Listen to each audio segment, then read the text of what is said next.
You've reached the end of a journey most people never undertake. 11 episodes ago, you were a man governed by his emotions. A man who reacted before choosing, who handed over control of his internal state to any circumstance that arrived with sufficient intensity, who lived in the illusion that the calm he admired in others was something that simply wasn't meant for him. Today, you're here, not at the end of the road, at the beginning of something different, the beginning of the man who knows that mastery exists, who has seen how it works, who holds in his hands the tools 11 episodes built, and who from today has to make the only decision that truly matters, to use them every day in the conditions he has. That's what this episode proposes as the close of this series, not the toast of someone who reached the finish line. The commitment of someone who understands that the finish line doesn't exist. That mastery is not a state you reach and where you rest. That it is exactly what its name says, a process, a daily work, a choice renewed with each dawn and verified in each moment where something pushes toward the reaction you didn't choose. Welcome to episode 12 of Master Your Mind. This is Stoicism for Winners, the final episode of this series, the episode of mastery. Before arriving at today's 10 lessons, there's something this episode has to do that none of the 11 before it could do completely. Look back, not with nostalgia, with the honesty of someone evaluating the work done to understand exactly what was built. The first episode showed you that you were a slave, that there were automatic patterns operating with more power than you recognized. That reactivity was not your nature but your habit, and that habits, unlike nature, can change. The second gave you the most fundamental instrument of all, the space between stimulus and response, that instant where choice is possible, which can be so small it seems not to exist, but is always there, and which with practice can grow to be large enough for choice to be genuine. The third and fourth worked on the most intense emotions, anger and fear, the ones that most frequently destroy the space, the ones that most easily determine behavior before choice has been able to participate, and gave you the understanding of their mechanism that makes it possible to work with them instead of only being dragged by them. The fifth worked on anxiety, the state that devours the present by installing itself in a future that doesn't exist yet, and gave you the tool of recovering the present as the only place where life occurs and where action is possible. The sixth worked on silence, the first external demonstration of the internal work, the 12 moments where silence is more powerful than speaking, and the understanding that strategic silence is not weakness, but the most visible evidence that something has changed inside. The seventh gave you Marcus Aurelius's complete system, the morning preparation, the nightly review, the 2 questions that structure the daily work, the inner citadel, the governance of the mind as sustained practice instead of spontaneous state. The eighth put you before the most everyday test of all that work, provocation, the hook, and the understanding that not biting it is not passivity, but the most powerful demonstration of the mastery being built.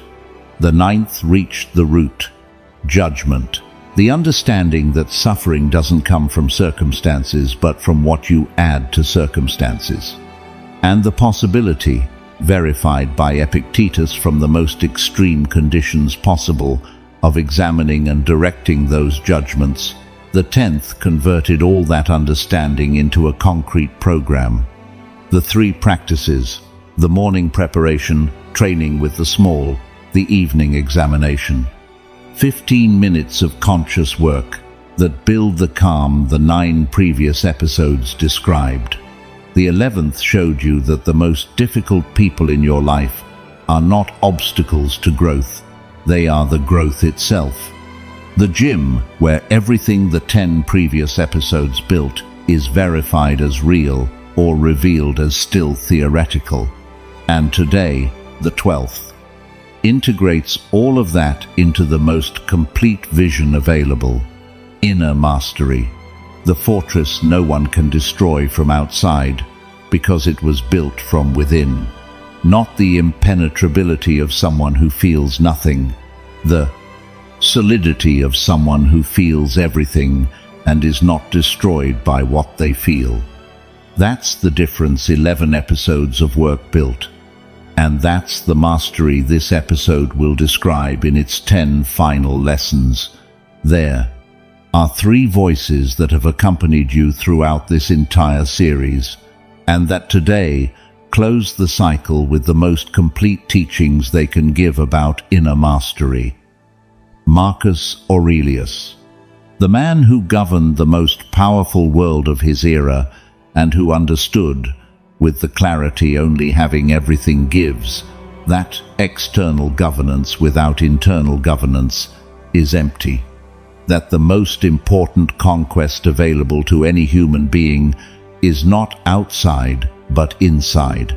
Epictetus, the man who was a slave and who found more inner freedom in that condition than most free people have found in their entire lives, who demonstrated with his existence that mastery doesn't depend on circumstances to exist.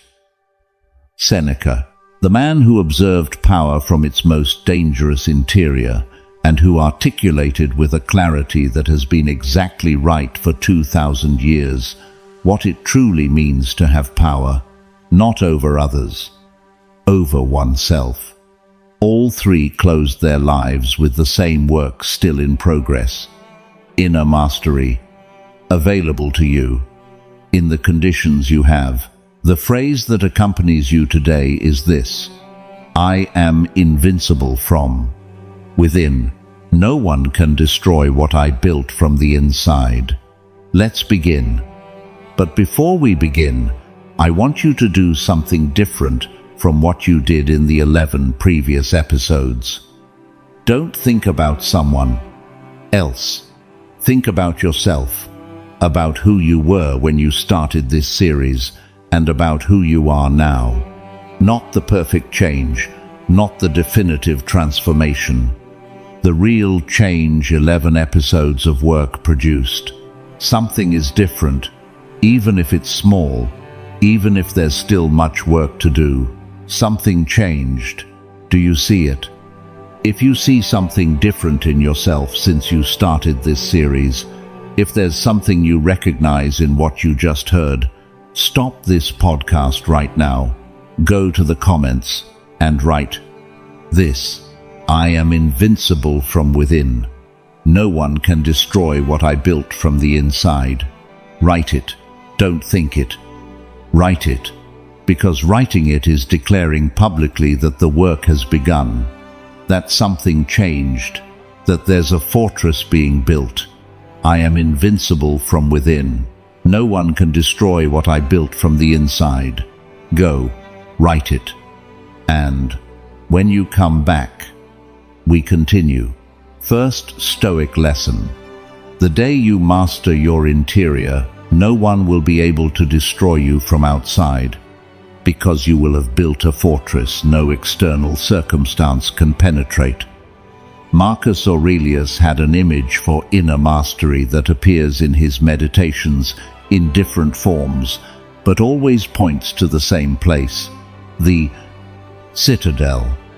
Not as a poetic metaphor, as the description of something he experienced as real, an interior place he could retreat to when external circumstances produced their maximum pressure, an internal space that existed regardless of what happened outside it, a fortress no external army could take because it was not accessible from outside, only from within.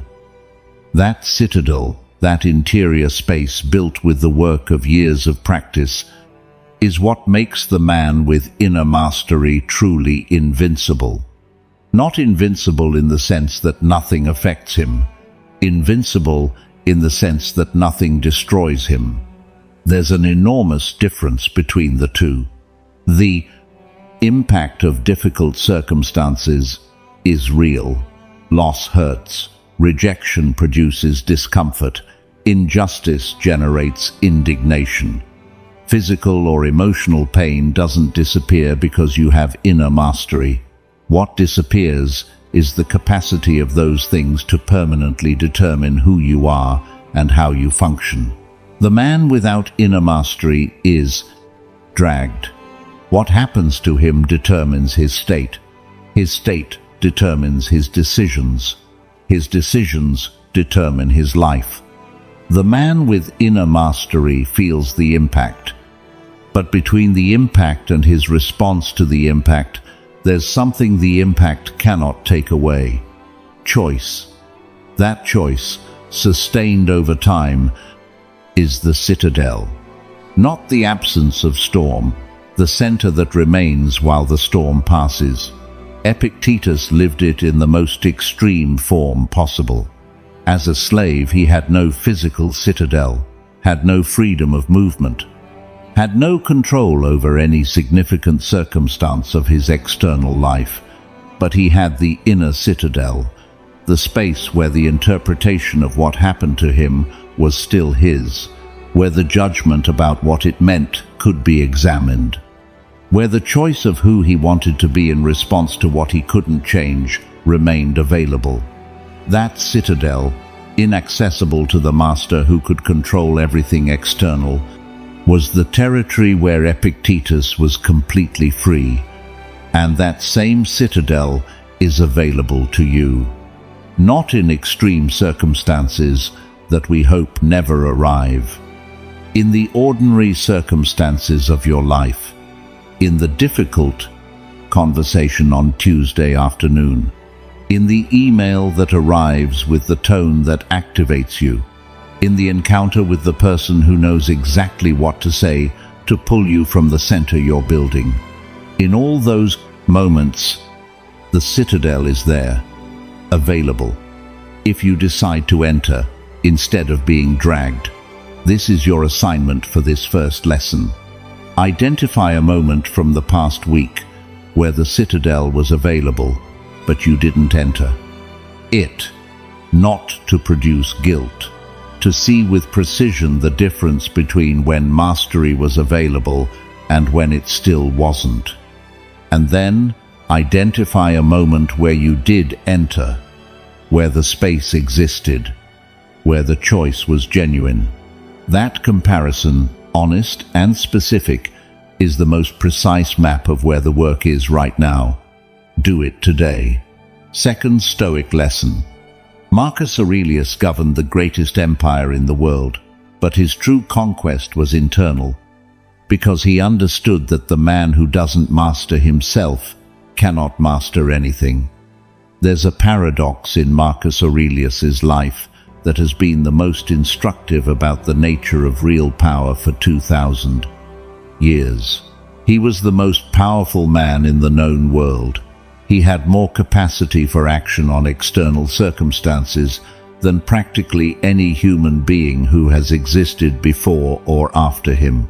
And what concerned him most was none of that. It was the governance of his own mind. That concern, documented in the Meditations with an honesty no ruler would have needed to fabricate because they were never written to be read, reveals something about power that very few people in positions of real power have articulated with that clarity. That external power without internal governance is not power. It's the appearance of power. The ruler who doesn't govern himself isn't governing. He's being governed by his emotions, his impulses, his fears, his unresolved needs. And using the instruments of external power to act from that unchosen governance, Marcus Aurelius knew it, and that's why he wrote, "Picture this scene. It's the year 172 AD. Marcus Aurelius has been governing the Roman Empire for 12 years. He has managed the Antonine Plague, which killed millions. He has directed military campaigns on multiple frontiers. He has survived the betrayal of Avidius Cassius. He has lost children. And that night, like every night, he opens the journal, not to document his victories, not to plan the next day's strategies, to work on the governance of his own mind, to ask himself whether today he was who he wanted to be, to identify the moments where the reaction arrived before choice was possible, to commit to who he wants to be tomorrow. That work, that internal governance practiced while governing the most powerful external world available, is exactly what makes the Meditations the most honest text on leadership that exists, not because Marcus Aurelius had all the answers, because he was honest about the questions and about the work. This episode's second lesson doesn't ask you to govern an empire. It asks you to recognize something 11 episodes built the understanding of: that the governance of your own mind is the most important conquest available to you, not at the expense of the external world, as the foundation from which everything you do in the external world can be more effective and more aligned with who you want to be. This is your assignment for this second lesson. Think about the area of your life where external governance, results, circumstances, others' behavior seems more important than internal governance. And ask yourself this question: if you improved the internal governance in this area, how would the quality of what you produce in the external governance change? Not as an abstraction, with the specificity of someone who has spent 11 episodes learning exactly how internal governance is built and how it works. Do it today. There's something the first two lessons together say about mastery that neither can say alone. The first describes the fortress, the inner citadel no external circumstance can penetrate because it was built from within. The second describes the man who built it, the one who had the most external power of his era and who understood that power without internal governance was insufficient. Together, they produce something beyond the understanding of each separately, the complete image of mastery. Not the abstract fortress that sounds good in philosophical theory, the real fortress Marcus Aurelius built while governing the world, in the most demanding conditions a human being can face. With the same practices 11 episodes of this series described: the journal, the morning preparation, the nightly review, the examination of judgment, practice with the small, the anticipation of difficult people, and the constant return to center when circumstances pushed away from it. Those same practices are available to you. Not in ideal conditions that will never arrive, in the conditions you have right now with the work you already started in the 11 previous episodes, and with what mastery produces when that work is sustained over time. The fortress Marcus Aurelius built, at a different scale, in different circumstances, with the specific details of your life instead of his governance, but with the same foundation, the governance of the mind as daily practice, which is what 11 episodes built, and what this 12th episode completes. Carry it into the second block, with the clarity that the work ahead is not new. It's the continuation of what you already started, with more depth now, with more tools, with the complete vision of mastery this final episode will finish describing, available to you starting today. Before closing the first block, there's something about the journey of 12 episodes that deserves to be named, with the precision work requires.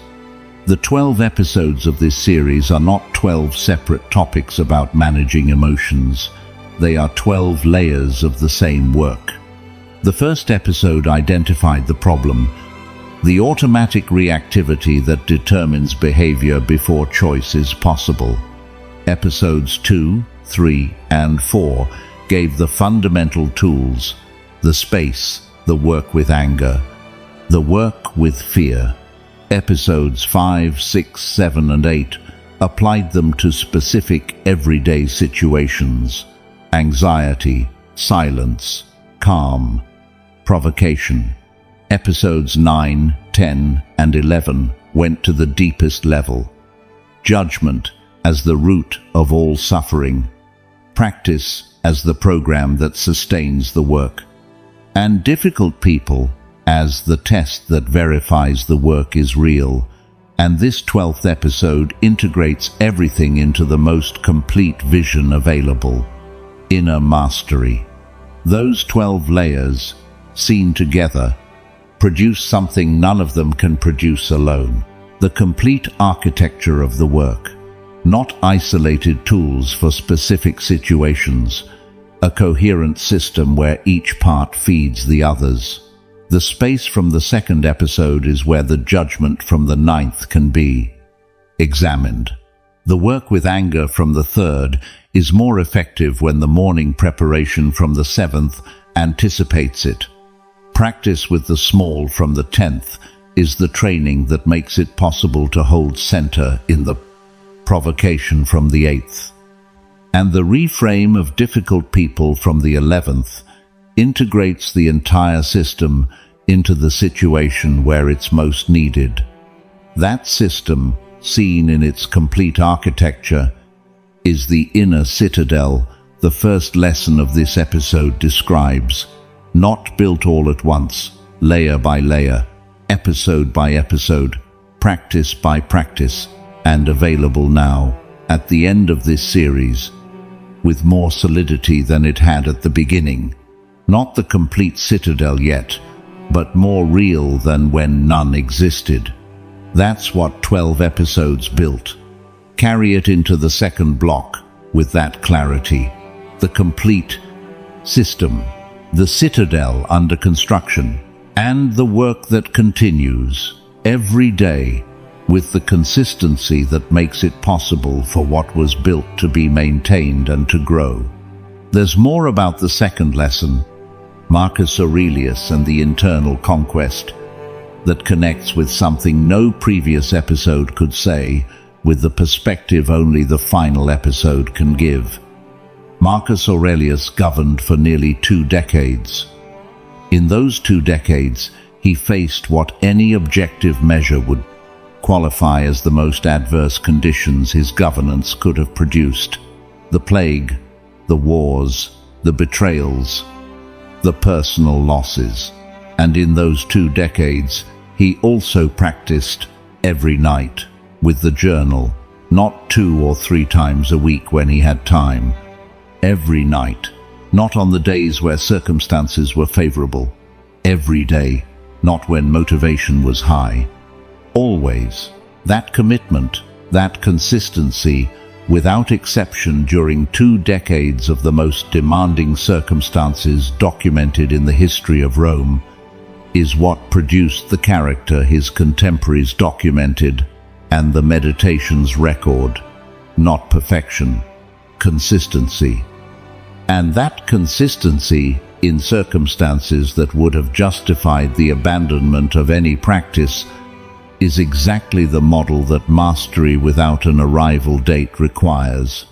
Not practice when it's easy, practice always, especially when it's not easy, especially when circumstances push toward abandonment, because those are exactly the moments where the work is most valuable, and where consistency produces the type of character that cannot be produced any other way, available to you, with the same practice, in the conditions you have, which are not more adverse than Marcus Aurelius's, and which, with the same consistency, will produce, with the time the practice requires, the same type of result.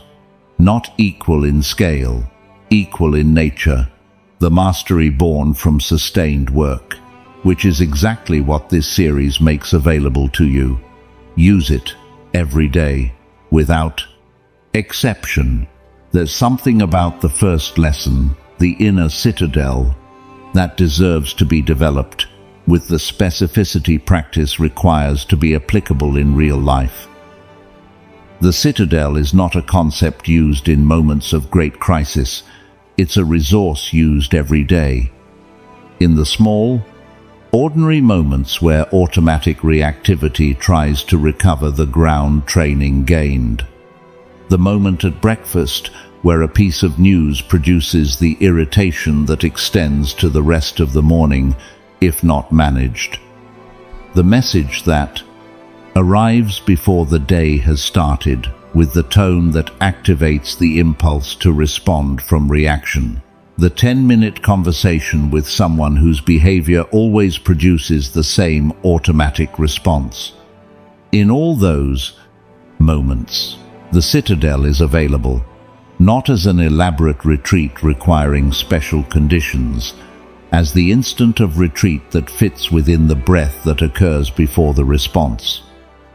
That brevity, that accessibility of retreating to the citadel in the smallest available instant, is exactly what makes it applicable in real life.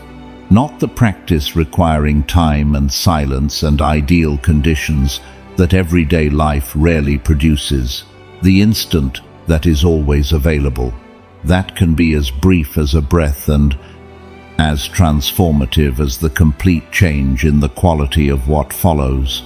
Marcus Aurelius used the citadel this way, not only in the great crises of his governance, in the everyday conversations with advisors, acting from their interests, in the decisions that required being made with incomplete information, in the moments where accumulated fatigue made the impulse to react arrive before the space could form. In all those moments, retreating to the citadel was the instant of the breath before speaking, the silent question of who he wanted to be in that moment, and the response from that clarity instead of from automatism. That's the citadel in the real practice of real life, not the philosophical ideal, the tool used in the smallest and most frequent moments available to you. In the next small and frequent moment, which could be this afternoon, or tonight, or tomorrow morning, before the day starts determining who you're going to be, when you can determine it first, with the citadel, with the breath, with the question of who you want to be. That's mastery in its most concrete and most accessible version, available to you right now. There's more about the first and second lessons that connects mastery with something the entire series has been describing from the beginning without naming it directly in these terms. Freedom, not freedom from circumstances. That depends on too many things you don't fully control to be a reliable source of real freedom. Freedom of the response to circumstances, which is always yours, regardless of what the circumstances are, regardless of what people do, regardless of what the world presents. That freedom, the one Epictetus found being a slave, and the one Marcus Aurelius maintained being the ruler of the most powerful world of his era, and the one Seneca preserved until the last moment of his life, is exactly what inner mastery produces when practiced with consistency. Not the perfect freedom that denies circumstances matter. They matter. The real freedom that allows choosing who you are in response to the circumstances that matter. And that freedom, that governance of the response to everything the world presents, is the most complete and most lasting result 12 episodes of this series can produce in whoever practiced them with honesty. Available to you, with the work you already did, and with the work that continues every day in the conditions you have, with the freedom inner mastery produces, invincible from within. Before ending the first block, there's something that deserves to be said about the difference between inner mastery, control. They are words that can be confused but describe completely different things. Control seeks to determine what happens outside. Results, others' behavior, circumstances. It's an aspiration with a fundamental limit. Very little of what happens outside is truly under our complete control. Inner mastery doesn't seek to determine what happens outside. It seeks to determine who you are in response to what happens outside. And that, unlike control, is always possible, not to a perfect degree, not without the moments where reaction arrives before choice is possible, but always available as a direction, always possible as practice, always accessible as work. Epictetus was the one who articulated this distinction with the most clarity in the entire Stoic tradition. The famous division between what is in our power and what is not. In our power, our judgments, our choices, our responses, our way of interpreting what happens to us. Not fully in our power, the body, reputation, possessions, others' behavior, the world's circumstances.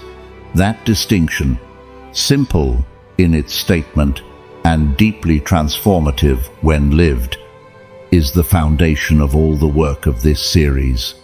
Each episode worked on something that is in our power, the judgment we apply to the event, the response we choose before the emotion, the space we maintain between stimulus and response, the preparation we do before difficulty arrives, the examination we do after it passes.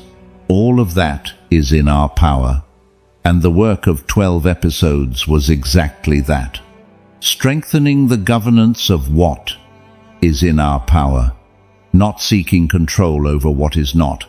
That distinction, fully lived, produces something control can never produce. The peace that doesn't depend on circumstances going as we want, because peace doesn't live in circumstances. It lives in the governance of our response to them. And that governance, though never perfect, is always improvable. With work, with practice, with consistency, with the tools 12 episodes delivered. Available to you now, in the circumstances you have, with the governance you already started, practicing, and that continues tomorrow morning. Before the phone, with the citadel available, with mastery as direction, always inward, always under construction, always available. Third Stoic lesson. Epictetus went from slave to teacher of emperors, not because his circumstances changed, but because he conquered the only territory that truly matters, his own mind. Epictetus's story is the most powerful proof that exists, that inner mastery doesn't depend on external circumstances to exist, not the theoretical proof that it should be possible, the verifiable proof that it was. In the most adverse conditions documented in the entire Protrax, philosophical tradition, slave, lame, without freedom of movement, without control over practically any aspect of his external life, and yet teacher of emperors, not in the sense that he governed them, in the sense that the most powerful of his era sought his teaching, that Marcus Aurelius himself, the man with the most external power in the known world, read Epictetus with the intensity of someone who recognizes in another's words something that resonated deeply with his own understanding about the nature of real power. How is that possible? How does someone go from being the legal property of another human being to being the teacher whose teaching guides the most powerful man in the world? not by changing circumstances. Epictetus didn't conquer Rome, didn't accumulate wealth, didn't build an army, didn't develop political power. He conquered the only territory that produces the type of freedom no external power can give or take away, his own mind. And that conquest, that internal governance he practiced being a slave and maintained being free, is exactly what made him more valuable to the most powerful man in the world than all the advisors with external power surrounding him. Because what Epictetus had, what his teaching transmitted, was something no external power can buy, the demonstration that inner mastery exists, not as a promise, as a life lived. The testimony of someone who found it in the conditions where it seemed most impossible, and who documented it with enough precision for it to arrive until today. Until you. In conditions considerably more favorable than his, with the tools 11 episodes gave you. This episode's third lesson doesn't ask you to be Epictetus. It asks you to recognize what his story demonstrates about the mastery you're building. That it doesn't depend on your circumstances to be real, that it can be built in the conditions you have, with the difficulties you have, with the difficult people you have, with the everyday work 11 episodes described, and that it produces, with the time and consistency it requires, exactly what Epictetus's story documents. The freedom no one can take away, because it doesn't live in circumstances. It lives in the mastery of one's own mind. This is your assignment for this third lesson. Think about the circumstance in your current life that you most frequently use as the reason inner mastery is not yet available to you. The one that if it changed would make the work easier. And ask yourself this question with the honesty Epictetus's story justifies. Did Epictetus have better circumstances than mine? The honest answer completely changes the relationship you have with that circumstance as an excuse. Do it today. Fourth Stoic lesson.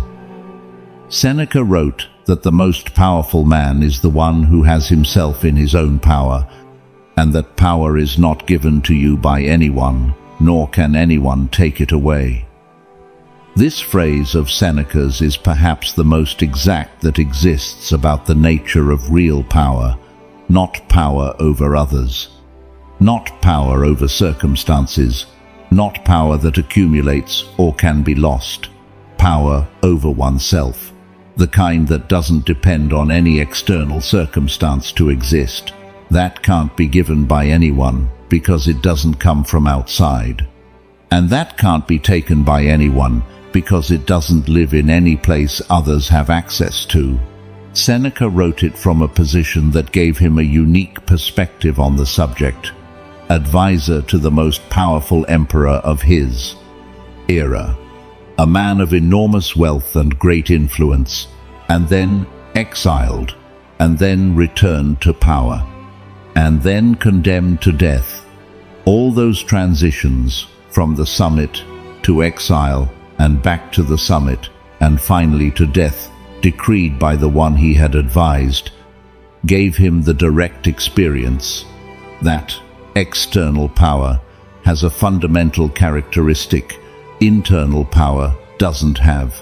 It can be taken away, wealth can be lost, influence can vanish, position can be eliminated with a decree, health can deteriorate, relationships can end. Everything external power gives, external power can take away. Power over oneself cannot be taken away in the same way, because it doesn't live in any place external circumstances control. Seneca verified it in the final hours of his life. Nero ordered him to take his own life, and Seneca, with the serenity documented by those who were present, opened his veins and spent his last hours speaking with his friends about philosophy, not with the resignation of someone who accepts his fate because he can't change it, with the freedom of someone who understands that even in that moment, the way of responding to what can't be changed is still his. Power over himself remained intact, even though everything else had been taken away. That's what the fourth lesson describes, not the power that impresses others, the power that remains when everything that impresses others has been taken away. And that power, exactly that, is what 11 episodes of this series have been building. Not power over circumstances, power over how you respond to circumstances, which is the only power no one can take away. This is your assignment for this fourth lesson. Identify an area of your life where you've sought external power, results, recognition, control over circumstances as the source of the power you seek. And ask yourself this question: what would remain if that external power disappeared? What power over yourself would remain intact? That answer, found with honesty, is exactly what Seneca describes as the power no one can take away. Identify it and work on it. With the program from the 11 previous episodes, with the consistency episode 10 described, every day in what you have. Fifth Stoic lesson. Inner mastery is not repressing what you feel, but consciously choosing what to do with what you feel. And that choice always belongs to you. This lesson corrects the most frequent confusion about what inner mastery means in practice. The confusion says that mastering emotions is not feeling them, that the man with inner mastery is the one who isn't affected, who processes losses with the same indifference as victories, whose pain doesn't hurt, whose joy doesn't bring joy, who lives in a uniform gray state that makes him invulnerable precisely because it makes him insensitive. That confusion completely inverts what the Stoics taught. Epictetus felt. His writings document it. Marcus Aurelius felt. His meditations are the record of someone who feels deeply and works with what he feels. Seneca felt. His letters are the documentation of someone whose philosophical and emotional sensitivity is exactly what makes his words arrive until today with such force. All three felt. What distinguishes their way of feeling from that of whoever lacks inner mastery is not the intensity of the emotion, it's what they do with it. The man without inner mastery feels the emotion and is dragged by it. The emotion determines behavior. Anger produces anger's reaction. Fear produces fear's paralysis. Anxiety produces the consumption of the present that anxiety produces. The emotion arrives and behavior follows it, so automatically there's barely space between the two. The man with inner mastery feels the same emotion with the same intensity. And then there's a space. That space is the mastery, not the absence of emotion. The space between the emotion and the response to the emotion where choice is possible. In that space, the man with inner mastery can do something. The man without it cannot. Choose what to do with what he feels, not whether he feels, what he does with it. Does he express it? Examine it? Use it as information? Acknowledge it without following its impulse? That choice, which the space makes possible, is exactly what 11 episodes built. The space from the second episode that grows with the practice from the 10th. That is verified in the encounter with difficult people from the 11th, and that this 12th episode describes in its most complete form as the heart of inner mastery, not insensitivity, the space where choice is always possible. This is your assignment for this fifth lesson. Think about the last time you felt an intense emotion, whatever it was, and instead of being dragged by it, you were able to choose how to respond, even imperfectly, even if the space was small. Where was the space? What made it possible? What did choosing, instead of being dragged, produce? Those answers are the map of how mastery works in your specific life, not in Stoic theory, in your life. Use it to better understand where the work is right now and where it's already producing something real. Do it today. There's something about lessons 3, 4, and 5 together that makes visible the complete arc of the mastery this episode describes.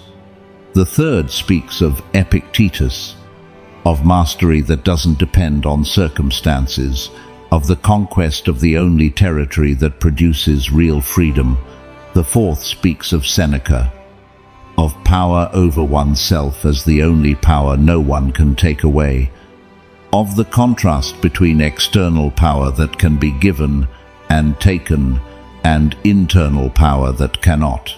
The fifth speaks of the real nature of mastery, not insensitivity, the space where choice is always possible. The difference between being dragged and choosing. All three together describe mastery from three angles that complement each other completely. Mastery as independence from circumstances, mastery as the most real power available, and mastery as the practice of the space where choice is possible. Those three perspectives together produce an image of mastery completely different from what most people imagine when they hear that word. Not cold, control over everything, the warm freedom of someone who feels and chooses, who has more to give others precisely because they're not dragged by what they receive from others, who has more presence in important conversations precisely because they're not being determined by the automatic reactivity difficult conversations produce, who has more capacity to respond to what life presents precisely because the space between stimulus and response is real and growing with each week of consistent practice.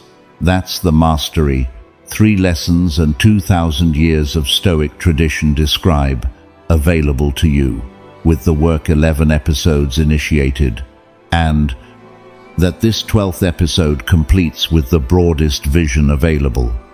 Carry it into the third block, with the clarity that mastery is the most complete freedom available to any human being, not freedom from circumstances, freedom of the response to circumstances, which is always yours, without exception.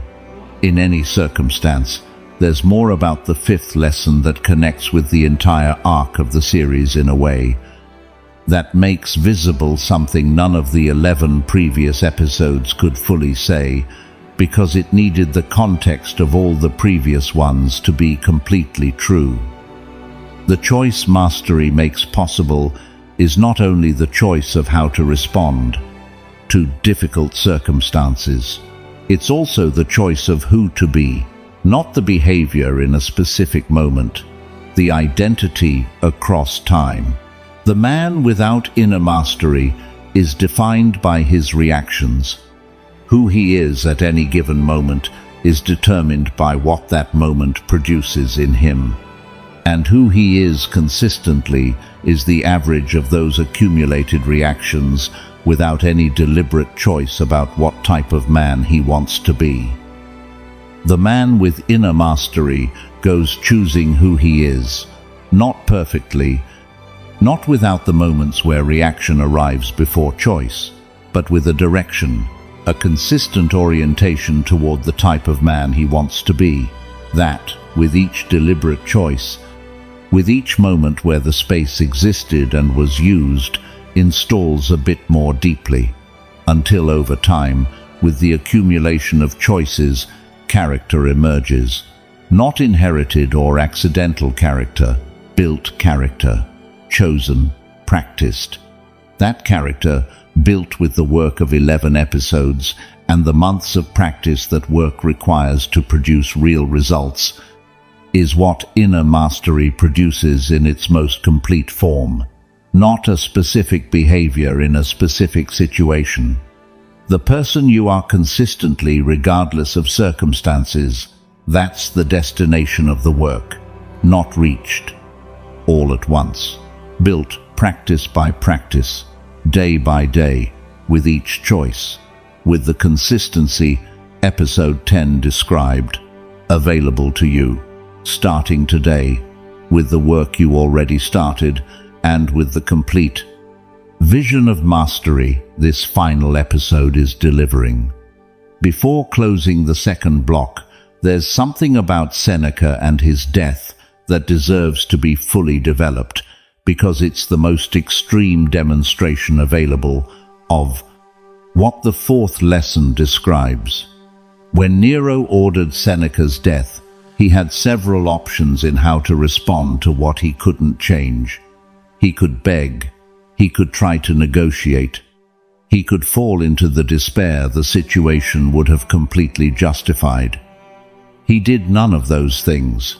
He opened his veins and spent his last hours doing what he had always done, philosophizing, speaking with his friends about the subjects that had been the center of his life, with the serenity of someone who knows what matters most cannot be taken by any decree.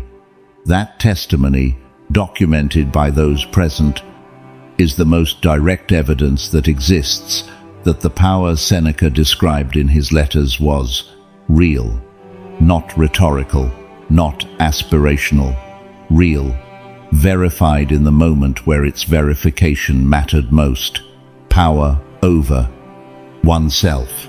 That Nero, with all the power of the Roman Empire, could not take away, because it didn't live in any place Nero's power had access to.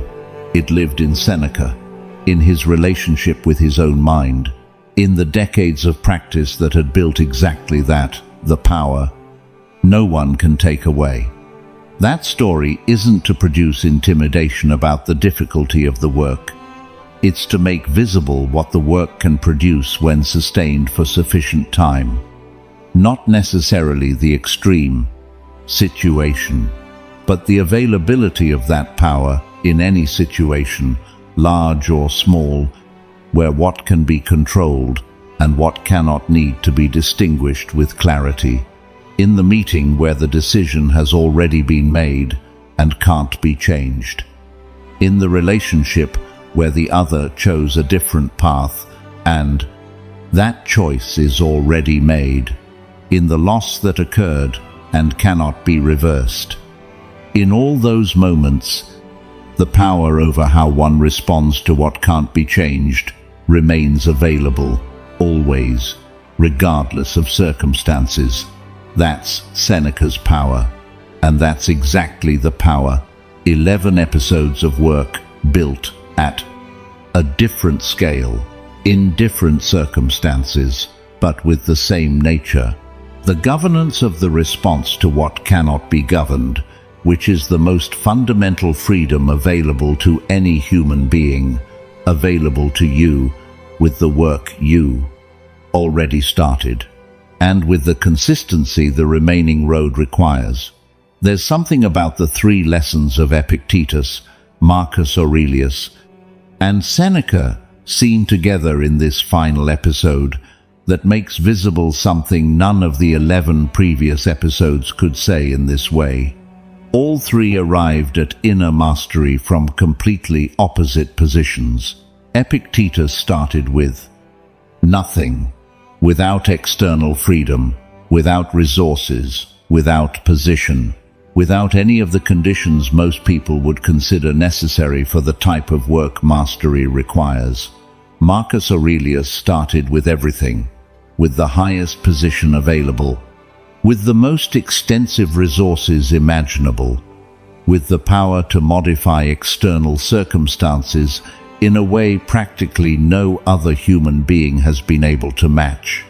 Seneca started in the middle, with influence but without supreme power, with wealth but with vulnerability to losing it, with access to power but depending on the will of whoever held it. Three completely different starting points, three completely different paths toward the same work, and the same result: inner mastery that no circumstance could completely destroy. That, more than any philosophical argument, is the most powerful proof that mastery doesn't depend on the starting point to be possible. It doesn't require Epictetus's conditions, the most extreme. It doesn't require Marcus Aurelius's conditions, the most favorable.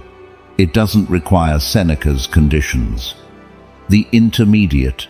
It requires only the work, in the conditions you have, with the circumstances you have, with the starting point you have, which is the only starting point available to you, and which is exactly enough to begin, to continue, to sustain. That's what the three Stoic masters demonstrate together in this final episode. That mastery is possible, verified by three completely different lives, in three completely different sets of circumstances, with the same work, the same one 11 episodes described, and the same one this 12th integrates into the most complete vision available to you now, with the starting point you have, which is the only one that exists, and which is enough.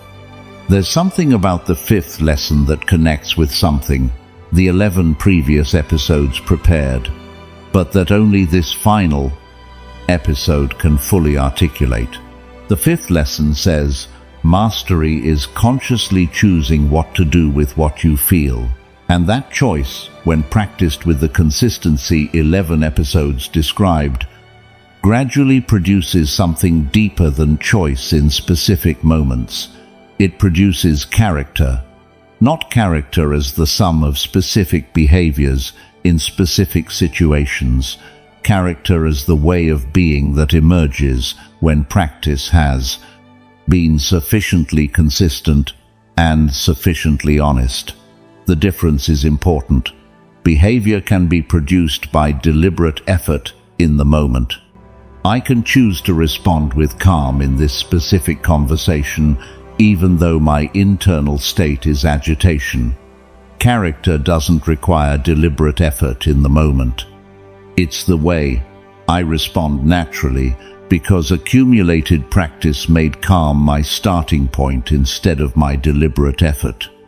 The first is the result of days of practice. The second is the result of years, and the direction of this series' work, if sustained with the consistency it requires, is toward the second.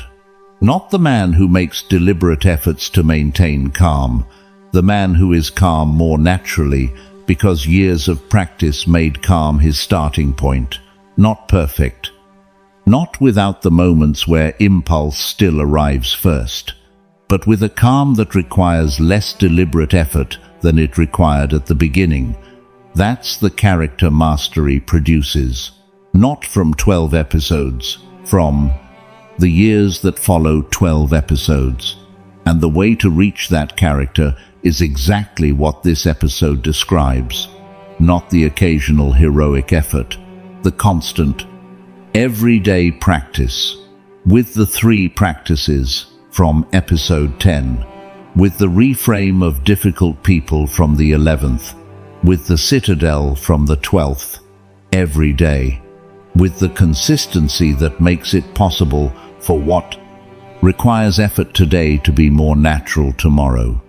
That's the path toward character, available to you with the work you already started. And that continues now, without an arrival date, with clear direction, with mastery as north. There's more about the third lesson, Epictetus, that deserves a final development in this block, because it makes visible something Epictetus's story demonstrates about mastery that no other story can demonstrate in the same way. The mastery Epictetus built, being a slave, was not just his personal liberation. It was the most influential teaching the Stoic tradition produced, more influential than Seneca's, who was a free man with resources, more influential even than Marcus Aurelius's, who was the most powerful man in the world. Why? Because it came from the most extreme conditions, and that gave it a credibility no other philosopher teaching the same thing from more favorable positions could have. When Epictetus said, "Inner mastery doesn't depend on circumstances," he wasn't saying it as a philosophical hypothesis. He was saying it as testimony, as the description of something he had lived, in the circumstances most opposed possible to the type of mastery he described.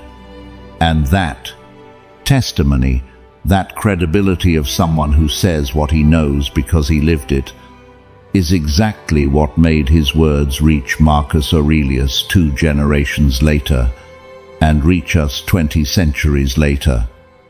Not the elegance of theory, the force of testimony. And that's exactly what the work of 12 episodes can produce in whoever practices with honesty. Not the position of someone who teaches what they haven't lived. The credibility of someone who speaks of what they know because they verified it in their own life, with their own circumstances, with their own triggers, and with the direct evidence that the work produced something real, small still, incipient, very far from where Epictetus arrived, but real, verifiable, in the direct experience of whoever practiced the 11 previous episodes with honesty. That's the starting point of the work that continues.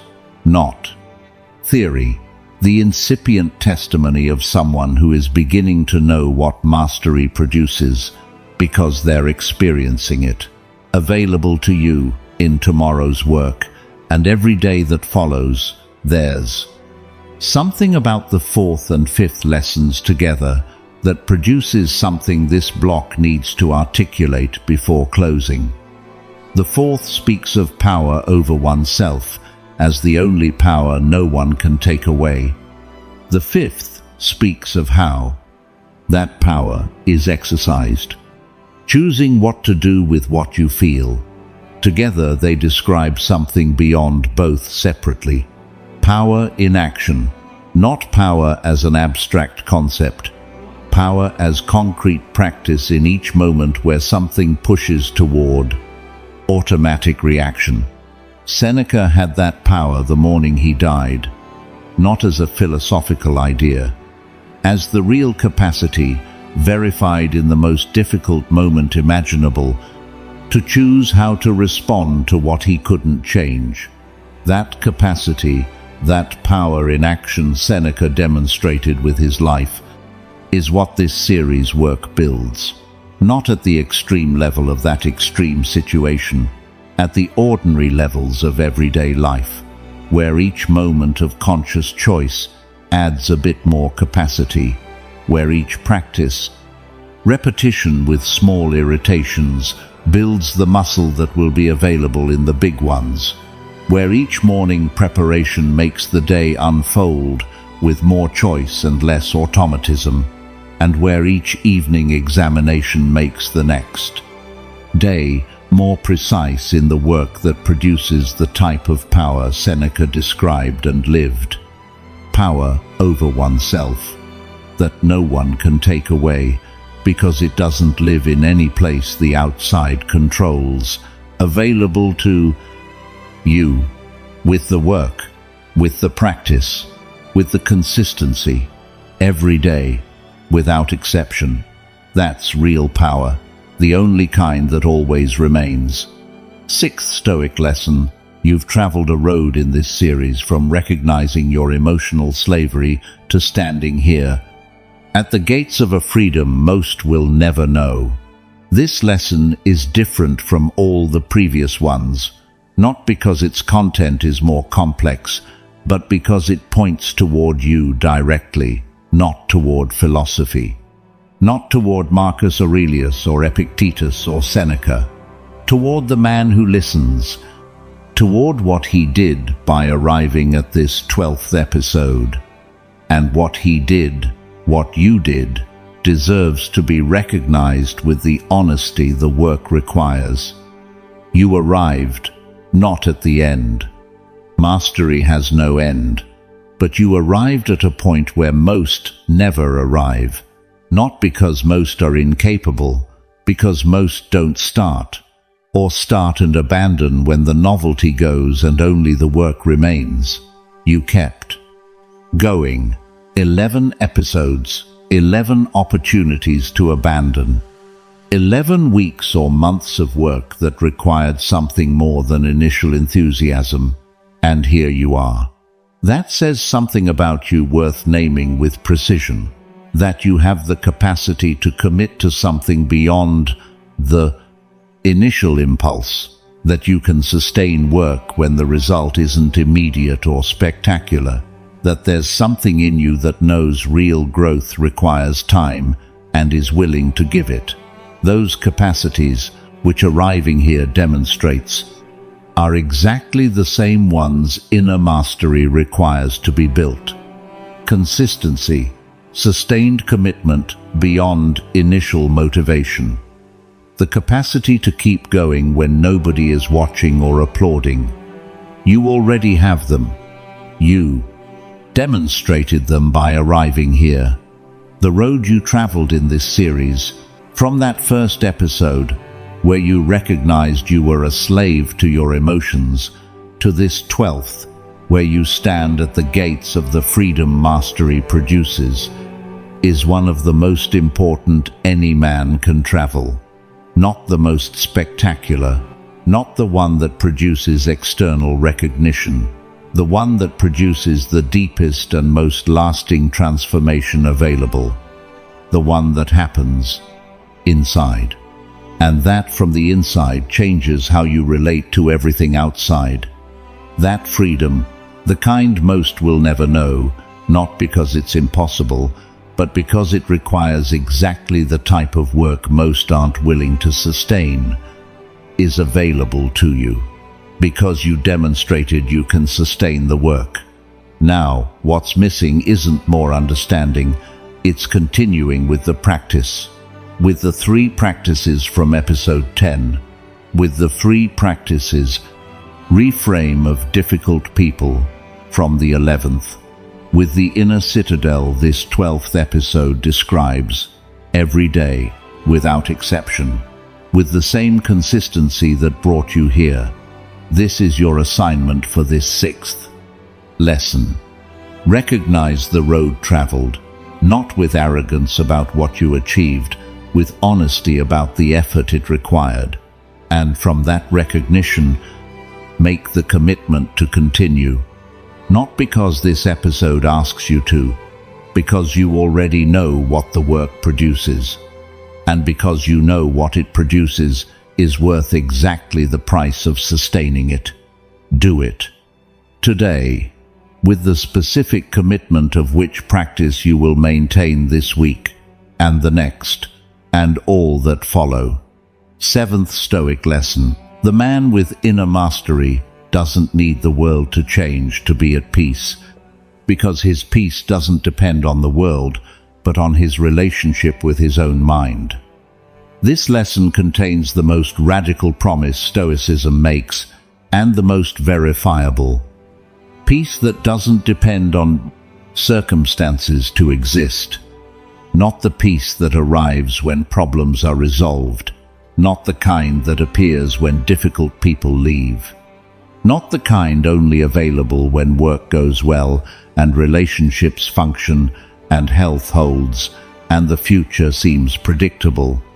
The peace that exists regardless of all that can coexist with loss, with uncertainty, with pain, with injustice, with difficulty, not by denying those things, by being something that doesn't depend on their absence to exist.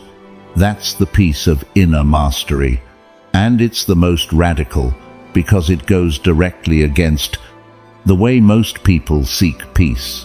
Most seek it outside, in the right circumstances, in expected results, in others' behavior, in the absence of difficulty. And while they seek it outside, the peace they find when circumstances cooperate is real but provisional, always one event away from disappearing, always depending on something they don't fully control. The man with inner mastery builds it inside, not in circumstances, in the relationship he has with his own mind, in the quality of the judgment he applies to what happens to him, in the space he maintains between what arrives and what he responds, in the daily practice that, accumulated over time, makes that peace less and less dependent on circumstances to exist. Marcus Aurelius lived it, not because his life was easy, it was the complete opposite, but because the peace he built with the work of his meditations didn't live in the ease of his circumstances. It lived in the relationship he had with his own mind. And that relationship, worked on every day for decades, produced a peace that wars and plagues and betrayals couldn't completely destroy, not because they didn't affect him, because the work he had done was deeper than the circumstances' capacity to reach. That's what 11 episodes built, not the complete path toward that peace, the beginning of the path, the first steps, the tools, and the direction, which is exactly what you need to continue. This is your assignment for this 7th lesson. Identify an area of your life where your peace still depends on some external circumstance to exist, where you're still seeking peace outside instead of building it inside. Not to produce guilt about where you are, to see with clarity what the next territory is where the work is necessary, and from that clarity, apply the tools 11 episodes gave you. The examination of judgment, the morning preparation, training with the small, and the inner citadel you can retreat to before responding. Do it this week, with that specific area, with the specific tools. 8th Stoic lesson. The Stoics didn't seek to be insensitive, but to be unbreakable, not to stop feeling, but to stop being dragged by what they felt. This distinction is the most important of this final episode's 10 lessons, because without it, inner mastery can be misinterpreted in a way that produces exactly the opposite of what it promises. Not the freedom of someone who feels and chooses, the rigidity of someone who has suppressed so much they no longer feel anything. And that rigidity, though it may look like mastery from outside, is not. It's the price of a form of suppression that produces its own type of damage. Authentic Stoicism, the kind Marcus Aurelius and Epictetus and Seneca practiced and documented with enough honesty for it to be verified, was not insensitivity. It was total presence with total choice. Total presence, fully feeling what the situation produces. Pain when pain corresponds. Joy when joy corresponds. Indignation when injustice merits indignation. Fear when real risk is present, without dulling the emotion, without pretending it's not there, without the mask of the Stoic who feels nothing. Total choice, in the presence of that fully felt emotion, being able to choose what to do with it, not following its impulse automatically, but examining it, processing it, and responding from the understanding of what the situation truly requires, not suppression. Integration, the emotion as information that can be used instead of as a force that simply drags. Epictetus wept. His texts document it.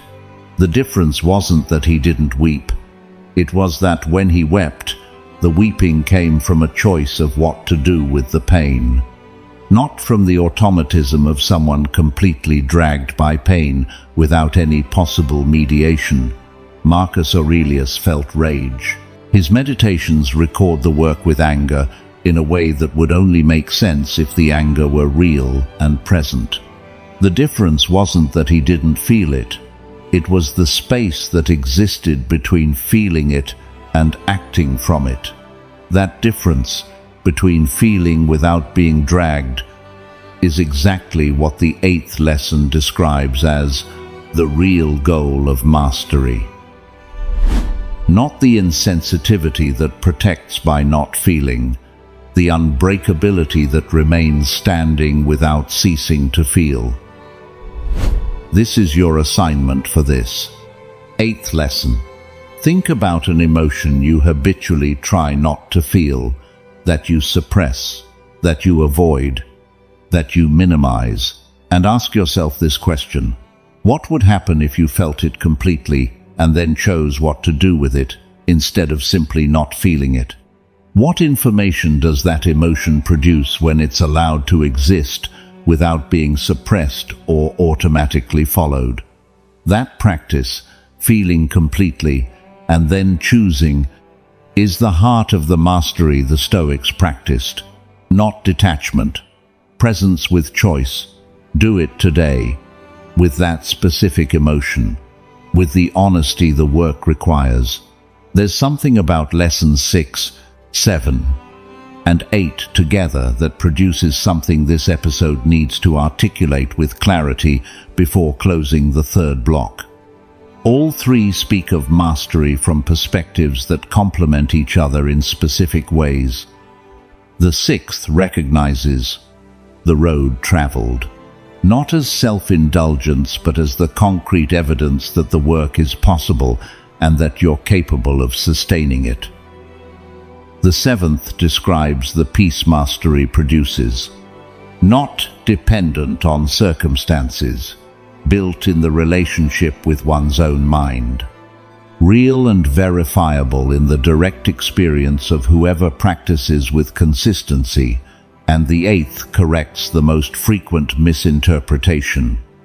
Not insensitivity, unbreakability, not ceasing to feel, ceasing to be dragged by what you feel. All 3 together produce something none can produce individually. The honest and complete image of the mastery this episode describes as the destination of 12 episodes of work. Not the perfect man who never fails, not the philosopher who lives in abstraction separated from real life, the man who feels completely, who has peace that doesn't depend on circumstances to exist, and who has traveled enough road to know it's possible to keep traveling more. That man, built with this series' work and the work of the months and years that follow, is what inner mastery produces when practiced with the consistency it requires, not dramatically, gradually, and verifiably, practice by practice, day by day, with each choice. And that process, that road, without an end but only a direction, is exactly what the 4th block of this episode will close, with the most complete description available of mastery as a way of life, not as a podcast episode, as the work of an entire lifetime that starts in earnest. Now, available to you, starting today, with everything 11 episodes built, and with what the 12th will add in the final 2 lessons. Before closing the 3rd block, there's something about the 8th lesson, unbreakability, that connects with something the 11 previous episodes built cumulatively. Each episode was a layer of the same work.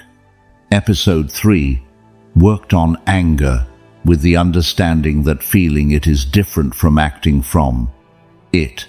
Episode 4 worked on fear with the understanding that having it is different from being paralyzed by it.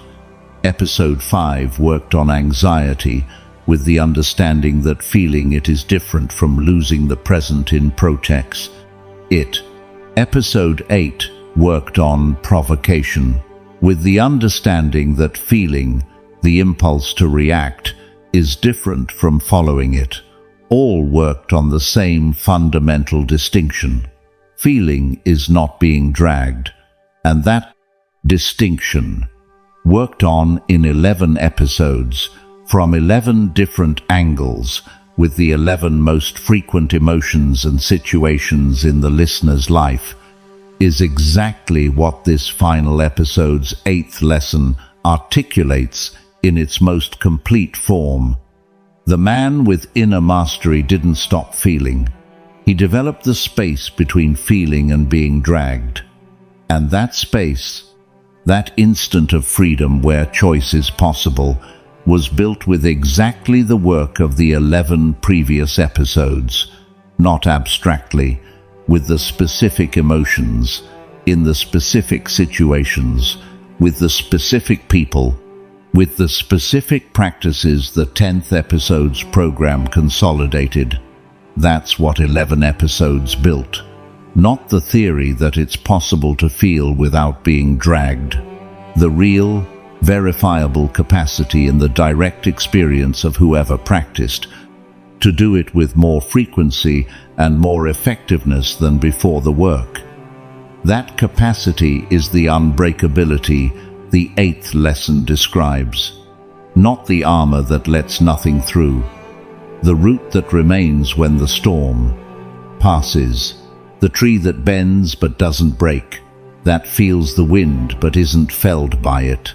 That's what the work produced, and that's mastery in its most honest and most human expression, not the perfection of someone who never fails, the solidity of someone who feels everything and is not destroyed by what they feel, available to you, verifiable in the next situation that tests it, which could arrive today, for which the work already built something real, though still incomplete, always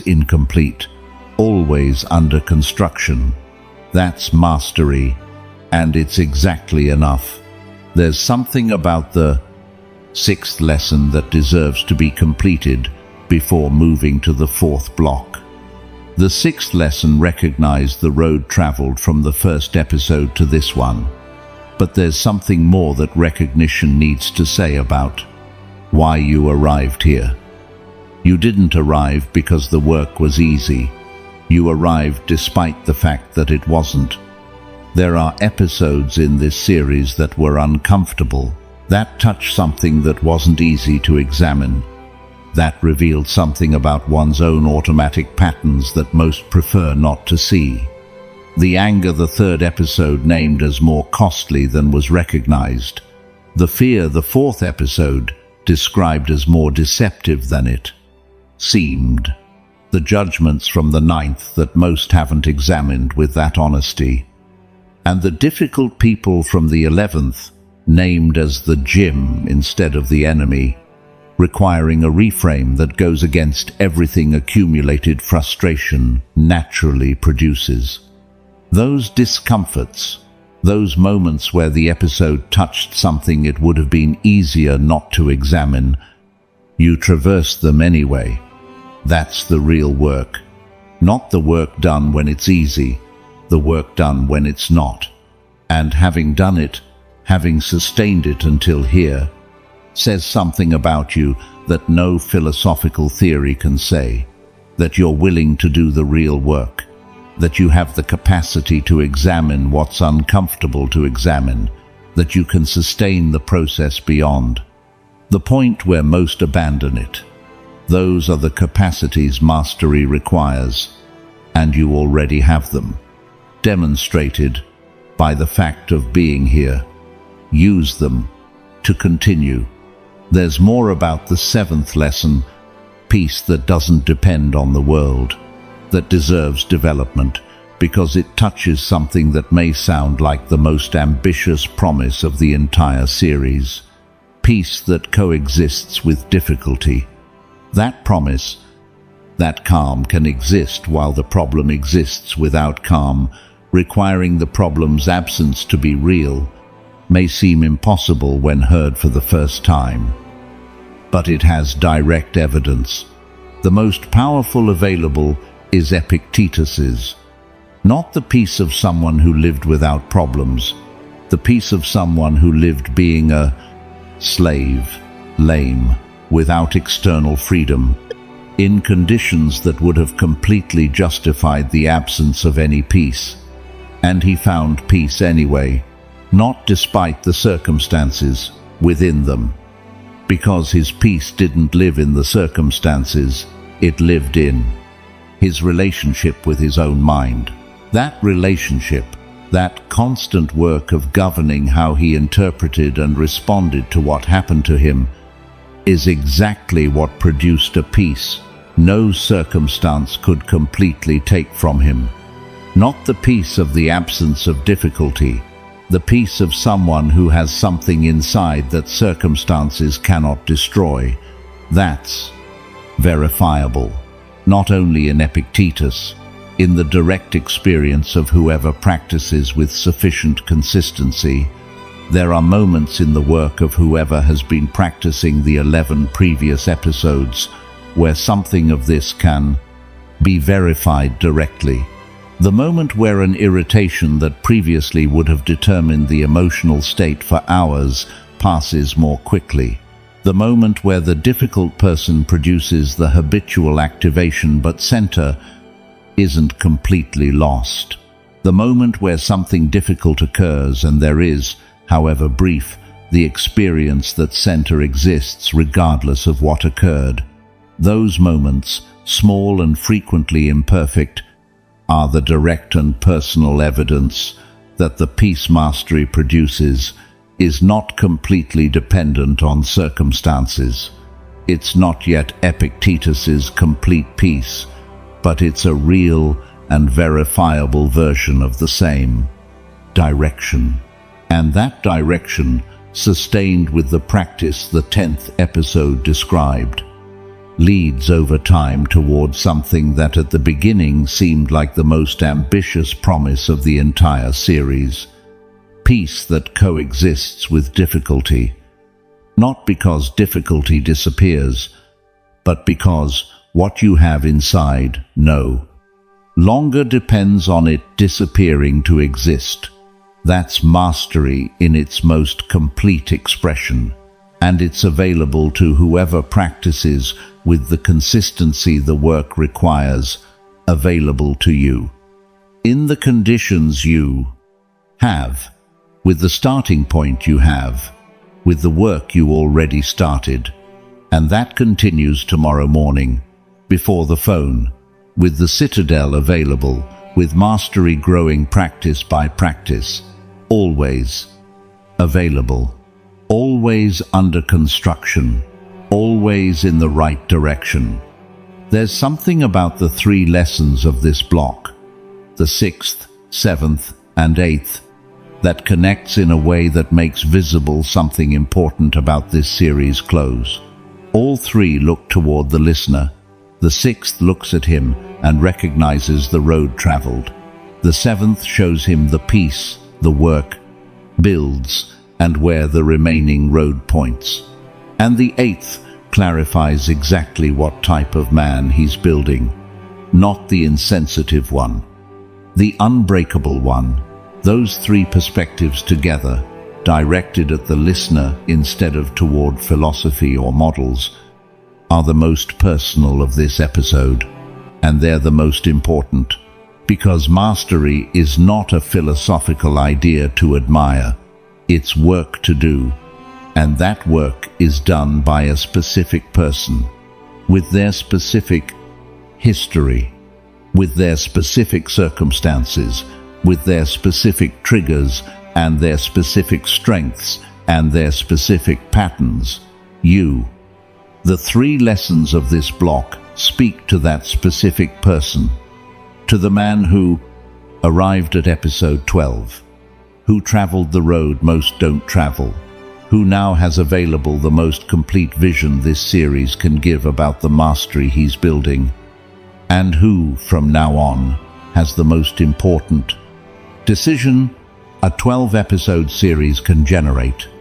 Does the work continue? Not the rhetorical question with an implied answer. The honest question only you can answer, because only you know whether the work 11 episodes initiated will continue in the months ahead, with the practices, with the consistency, with the honesty of the evening examination, with the morning anticipation, with the reframe of difficult people, with the citadel available in the instant before responding. That decision is yours, not the podcast's, not Stoic philosophies, yours. And the fourth block of this episode is the last space this series has to give you what you need to make that decision from the greatest possible clarity. Carry it into the fourth block, with the honesty the work requires, and with the clarity of someone who already knows what the work produces, because they experienced it, even if in incipient form, even if there's still much road ahead. They experienced it, and that changes everything. There's more about the 8th lesson that deserves to be named with the clarity the final episode requires. The 8th lesson distinguishes between being insensitive and being unbreakable. That distinction is not only philosophical, it has direct practical consequences on how mastery is built. The one who tries to build mastery through suppression, learning not to feel difficult emotions, builds something that may look like mastery from outside, but inside accumulates a tension that eventually manifests in ways that can be more destructive than the original emotions. The one who builds mastery through the space, learning to feel completely and to choose what to do with what they feel, builds something that can be verified as genuine in the most difficult situations. The difference between the two is visible in the moments of greatest pressure. The first, under sufficient pressure, explodes, because what was suppressed accumulated and eventually found the pressure that broke the containment. The second, under pressure, has the space available, not because the pressure doesn't affect them, but because the work they did built something real that doesn't depend on the absence of pressure to function. That difference is what makes the correct practice so important. Not any form of emotional control, the specific type the Stoics practiced. Total presence with total choice, fully feeling what the situation produces, and choosing what to do with it. That's what 11 episodes built, not the suppression of 12 different emotions. The space where choice is possible regardless of what emotion arrives, and that space. That specific work, the 11 previous episodes described in different ways, is what produces the type of mastery that remains under pressure instead of breaking. Real unbreakability. Not the rigidity that shatters, the solidity that bends but doesn't fully yield. That feels the wind and remains standing. That's what the work produces in your life, with your emotions, with your specific situations, verifiable in the next situation that tests it, available to you with the work you already did. And that continues. There's something, the 6th lesson, the recognition of the road traveled, needs to complete before the block closes.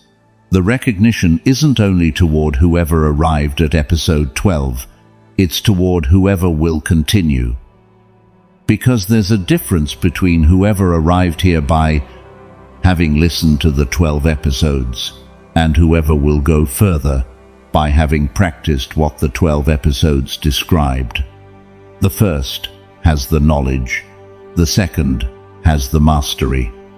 And the distance between knowledge and mastery is traveled in only one way, with the sustained practice that converts what is known into what one is. That's exactly what the sixth lesson is recognizing. Not the achievement of having reached the end of a podcast series, the beginning of the work that converts that knowledge into something deeper. And that work, that step from knowledge to mastery, is the most important and least spectacular of all the road requires. Not the one that produces external recognition, the one that produces character in silence, practice by practice, without anyone else necessarily seeing it. Without the applause visible, heroic effort produces, with the satisfaction only honest work produces in whoever does it. The satisfaction of the athlete who knows their endurance improved not because someone applauded but because they verified it in training. The satisfaction of the man who knows his response to the difficult person was different this week from what it would have been 3 months ago. Not because he announced it, because he lived it. That's mastery in its most honest expression, silent, verifiable, built in the interior where no one else has access. And exactly because of that, no one can destroy it from outside, because what was built from the inside doesn't live in any place the outside has access to. Invincible from within. That's what the work produces, available to whoever practices, now, tomorrow, and every day that follows. Ninth Stoic lesson. The mastery you've begun to build has no arrival date. It's a road traveled each day with each decision and each response you choose. This lesson is what separates whoever truly understands mastery from whoever misinterprets it as a destination to arrive at. Mastery has no arrival date. That's not a limitation. It's exactly what makes it powerful, because it means there's no point where the work ends and where you can rest indefinitely in what was built. There's no level where mastery is already complete and where circumstances can no longer affect you. What there is a road. A road traveled each day, with each small decision nobody else sees, with each response chosen instead of reacted, with each moment where the space was used and where the citadel was the starting point of what followed. And that road, without an arrival date, produces something the destination with a date cannot produce: practice as a way of life. The athlete who won the championship doesn't abandon training, because they know what won the championship wasn't the championship. It was the accumulated training. And abandoning the training doesn't preserve what the training produced. It erodes it. In the same way, the man with inner mastery who abandons practice doesn't preserve the mastery practice produced. He erodes it. The mind, as the 10th episode described, returns to chaos by default when not worked on. Previous patterns recover ground. The automatisms practice gradually interrupted return, not instantly. The investment of years of work doesn't disappear in days, but with sufficient time of abandonment, the return toward the starting point is real. That's why mastery has no arrival date, because it has to be renewed, not dramatically or with the same effort as the beginning, but renewed with daily practice, with the morning preparation, with training with the small, with the evening examination, with the questions the work produces, and with the consistency that makes it possible for the mastery that was built to be maintained and to grow instead of eroding with abandonment. Marcus Aurelius understood it with the clarity of someone who practiced for decades. His meditations are not the record of someone who already arrived and reflects from the summit. They're the record of someone still climbing, who knows the summit doesn't exist, that there's only the road, and that traveling it each day with the honesty the journal requires and the consistency the program demands is exactly mastery in its most complete and most sustainable form. This is your assignment for this 9th lesson. Make the decision this episode requires, not the emotional commitment at the end of a series that feels good to. Make in the moment and is forgotten in a week. The practical and specific commitment. Which of the 3 practices from episode 10 are you going to maintain with the most consistency in the next 30 days? Just one. The most important. The one that produces the greatest impact on your current work. Name it. Commit to it. And tomorrow morning start. That's mastery, without an arrival date in its most concrete version. One commitment, one day, tomorrow, and then the day after, and all that come. 10th Stoic lesson. Today, this series ends, but your real work begins, carrying everything you've learned into every moment of your life, until inner mastery is who you are and not something you do. This is the last lesson of Master Your Mind, and it's the most important of the 12 this series delivered.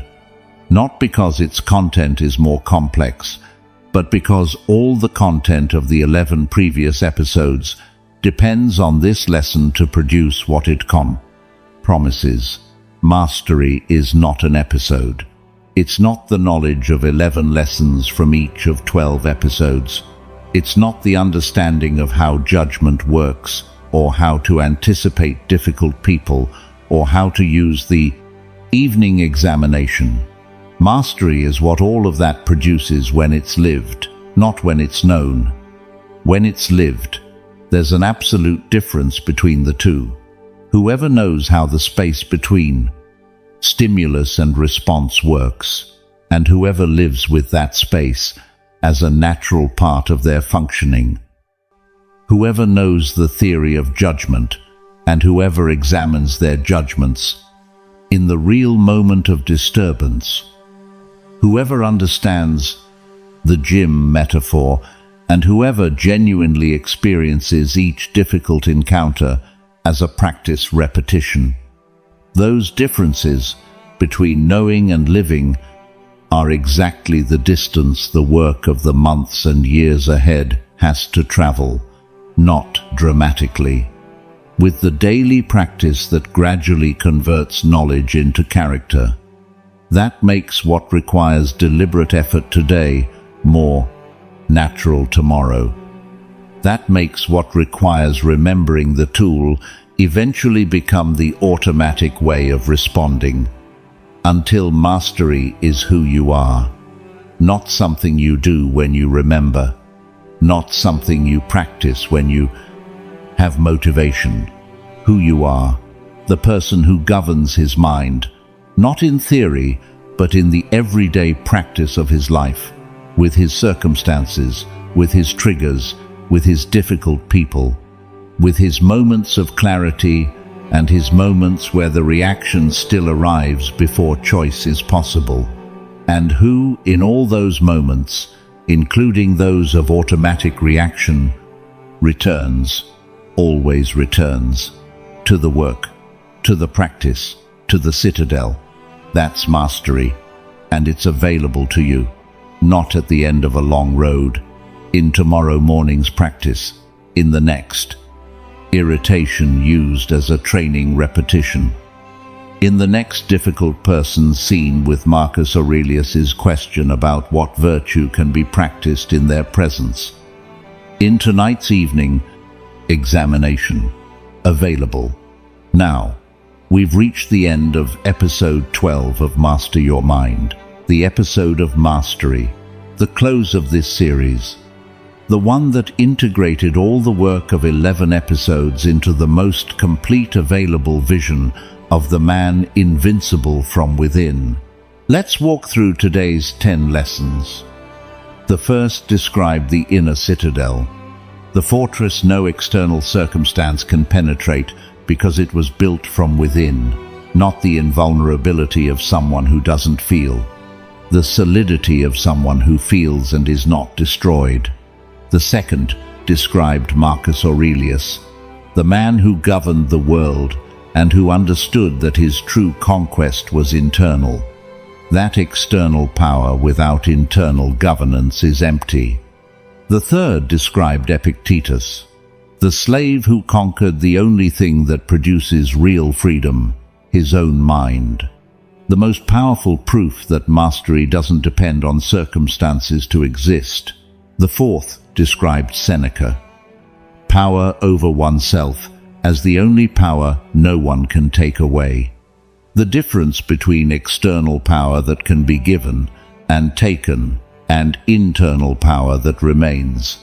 The fifth clarified the most important distinction. Mastery is not repressing, it's choosing. Not ceasing to feel, ceasing to be dragged. The space where choice is always possible. The sixth recognized you. The road traveled from the first episode to this one. The freedom most will never know, not because it's impossible, but because it requires exactly the type of work you sustained. The seventh described the peace mastery produces, not dependent on circumstances, built in the relationship with one's own mind, real and verifiable for whoever practices with consistency. The eighth clarified the most frequent misinterpretation, not insensitivity, unbreakability, feeling without being dragged, total presence with total choice. The ninth named the real nature of mastery, without an arrival date, a road traveled each day, a practice renewed with each dawn. And the 10th, which closes this series, gave you the most important assignment of all. Carry everything learned into every moment of your life until mastery is who you are, not something you do. Who you are. That's what 12 episodes built, not the destination, the beginning of the road toward it. Before this series closes, there's something I want to ask of you. 12 episodes, hundreds of minutes of work, 11 moments where you could have abandoned and didn't. If you arrived here, something changed. Even if it's small, even if there's still much work to do. Something is different in you since you started this series. Go to the comments and write that difference. Not what you learned in theory, what is different in you, one thing, concrete, yours. Because there's someone who hasn't started this series yet and who needs to read exactly that to decide it's worth starting. Your word can be the starting point of another man's work. Go. Write it. The journey doesn't end here. This was the second playlist of Stoicism for Winners. 12 episodes of deep emotional mastery, the work of the foundations. What comes next, if you decide to continue, is the application of the mastery you built to one of the territories where you'll need it most. Relationships. The third playlist will go deeper into how to carry this inner mastery into the relationships that most test what you built, the ones that build you, the ones that destroy you, and how to distinguish between the two and act from the clarity inner mastery produces. That's the next step for whoever wants to continue. For now, today's work is this afternoon's practice, tonight's examination, and tomorrow morning's preparation, before checking the phone, with the citadel available, with the mastery you've already begun to build. There's something about the journey of this final episode's 10 lessons that the close needs to articulate for the integration to be complete. There's more. This series close needs to say about what comes after this episode. The journey doesn't end here. Not in the sense that this series leaves work incomplete. What this series proposed, it delivered. But in the sense that the inner mastery you built in 12 episodes needs to be applied. And the most complex and most revealing application that exists for inner mastery is relationships. The ones that build you, and the ones that destroy you. The ones that make everything you built inside more solid because they find in you something that holds. And the ones that test mastery with the specific intensity only a close relationship can produce. That's what the work ahead will explore, with the same tools, with the same program, with the same consistency, but applied to the territory where the inner citadel is most frequently tested. Relationships. If you decide to continue the journey, that's the next step. If you decide to stay here for now and deepen the work of these 12 episodes, that is also exactly correct. Mastery is built where it's built, with the work available, with the time available, with the circumstances available, without excuses about conditions, with the consistency Marcus Aurelius demonstrated was possible, in the conditions he had, which were not better than yours. There's something about the 9th lesson that deserves to be developed with more concreteness, so the commitment it proposes is applicable today instead of remaining in general intention. The 9th lesson says mastery has no arrival date and is a road traveled each day. But what exactly does that road mean in the concrete practice of the coming week? It means this. Tomorrow morning, before checking the phone, 5 minutes of morning preparation with the most difficult person of your anticipated week, with the virtue that encounter invites you to practice, with the decision of who you want to be in that encounter. During the day, 3 small irritations deliberately used as practice repetitions. The pause before the response. The question of whether this deserves your peace, and the choice. Tonight, before sleeping, 10 minutes of evening examination. Seneca's questions, without self-punishment, just the information. And the specific commitment of what will be different tomorrow. That's the road without an arrival date in its most concrete version. 1 day of practice, followed by another, and another, without drama, without heroism, without the expectation that tomorrow everything will have changed, just the practice. That accumulated with the consistency Marcus Aurelius demonstrated was possible, produces over time what no individual day can produce. Character. The man who governs his mind. Not because he decided to in episode 12 of a podcast, because he practiced it every day in the months that followed episode 12. That's the road, available tomorrow morning before the phone. There's something about the 10th lesson that makes it the most important of the 12 series of lessons this series delivered, not because of its philosophical content. In that sense, the other lessons are equally profound. But because of what it proposes, the 10th lesson of this final episode proposes the most difficult and most important transition any work of this nature can propose. The transition from knowing to being, from knowledge to character, from doing the right things in the moments where you remember to do them, to being the type of person who does them more naturally. That transition doesn't happen with one episode. It happens with the months and years that follow the episode. With the daily practice that makes what requires deliberate effort today a bit more automatic tomorrow. With the evening examination that makes visible the patterns practice is modifying. With the morning preparation that orients character before the day starts determining it. and with the encounters with difficult people that verify the work is producing something real, that transition from knowing to being is what the 10th lesson proposes, not as something that happens in this episode, as the work that starts tomorrow and continues without an arrival date.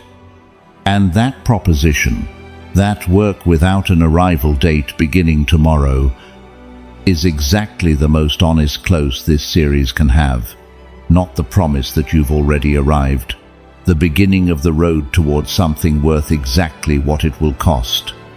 Inner mastery, the invincibility no circumstance can destroy, the freedom no external power can take away, and the peace that doesn't need the world to change to exist. That's what the work produces when it's done every day, without exception, with the consistency that makes possible what seems impossible at the beginning, and that turns out to be not only possible but verifiable in your own direct experience as the work advances, which is exactly what this episode and this series leave you, not the arrival, the real beginning of the road. There's something about the complete journey of 12 episodes that this block's close needs to articulate directly. The 12 episodes of Master Your Mind are not 12 independent units of content that can be listened to in any order and produce the same result. They are an arc, a deliberate architecture where each episode builds on the previous ones. The second episode, The Space, only has its full effectiveness when the first episode identified the problem that space resolves. The 9th episode, Judgment, only has its full depth when the 8 before it built, the tools, the examination of judgment, makes it possible to use. And this 12th episode, Mastery, can only integrate what it integrates because the 11 before it built the pieces this final episode assembles. That architecture, that coherent design of a 12-episode arc, is what makes the series more than the sum of its parts. And the fact that you arrived here, that you traveled the complete arc from the 1st to the 12th, means you have access to something whoever only listened to isolated episodes doesn't have in the same way. The understanding of the system, not isolated tools, the coherent system where each tool has its place and its function in relation to the others. That system is what inner mastery in practice requires. Not morning meditation without the understanding of judgment that is the source of the states the meditation works on. Not the examination of judgment without the space that makes it possible to examine it in real time. Not the reframe of difficult people without the daily practice that makes the reframe available in the moment of the difficult encounter. All the pieces together in the system with the program that integrates them. That's what 12 episodes gave you, and it's considerably more than any isolated episode can give. Use it that way, as a system, with all the pieces, with the program that integrates them, every day, with the consistency mastery requires to produce what it promises, and with the honesty of someone who knows the work is real and the results are too, verified in one's own experience.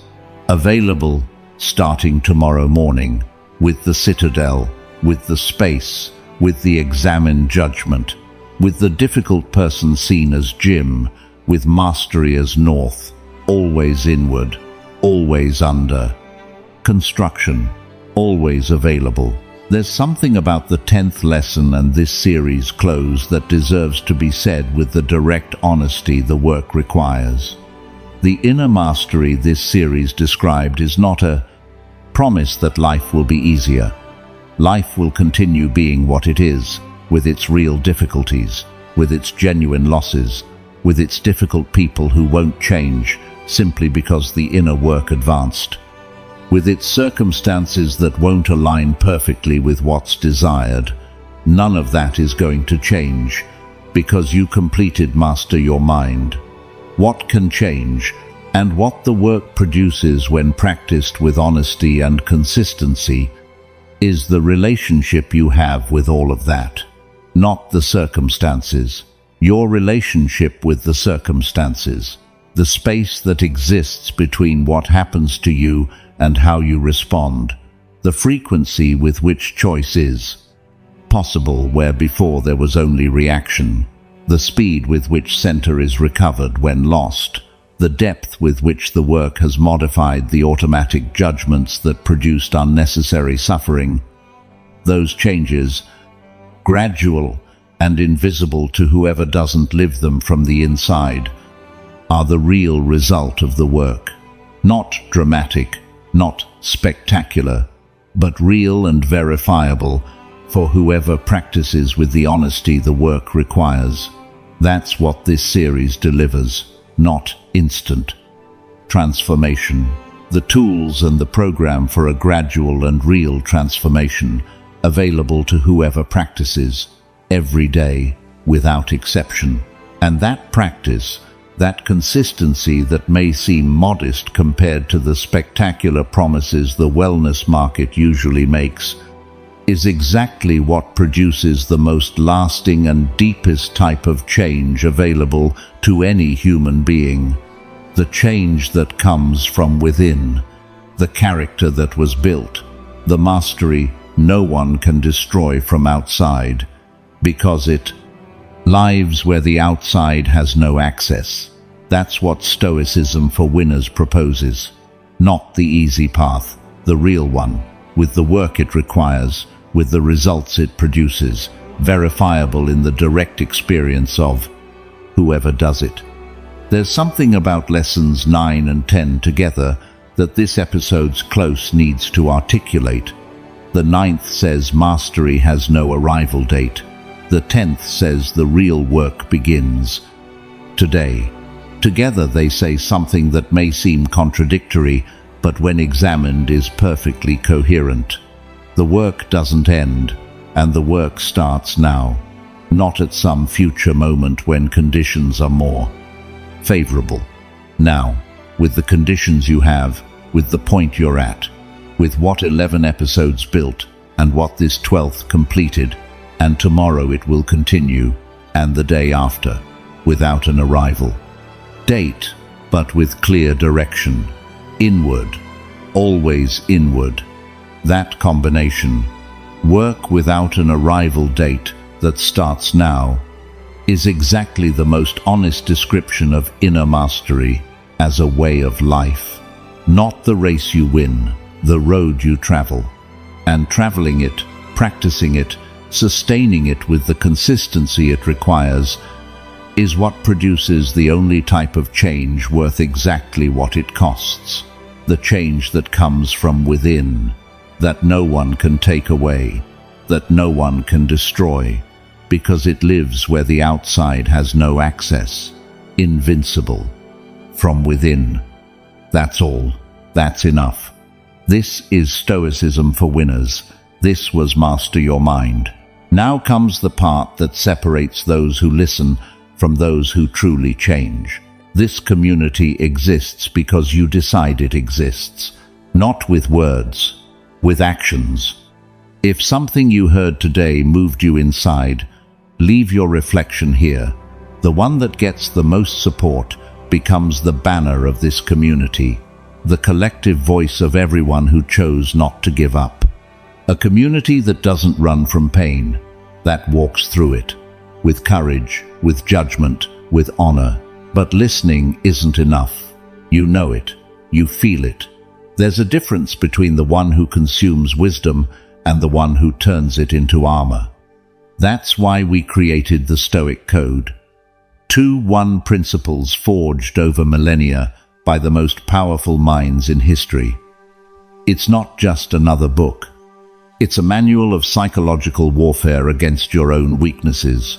Each principle includes the deep teaching, its modern application, and an exercise you can implement today, not tomorrow, today. If you decide to get it, you're not just taking something for your growth. You become part of this mission. You help us bring Stoicism to thousands of people who are right now where you once were, who struggle, who fall, who need a word to remind them who they are. Your support keeps this podcast alive. It drives it. It expands it. Thanks to you, this doesn't stop. The link is in the description of this episode. Everything you need is right there. We'll see you in the next episode of Stoicism for Winners. Every Monday, Wednesday, and Friday, without fail. Stoic sessions designed to be with you when life gets heavy, when staying calm is hard, when you need someone to remind you who you are before you forget it yourself. Follow us. The Stoic who doesn't train in calm won't find calm when the storm arrives. Until the next episode, we walk this path together, and every day there are more of us who choose not to give up. Remember this: you are the sole owner of your perception, the architect of your peace, the only one responsible for the war you choose to fight, or the one you choose to end. That is Stoicism, not a philosophy, a way of being unbreakable. This is Stoicism for Winners.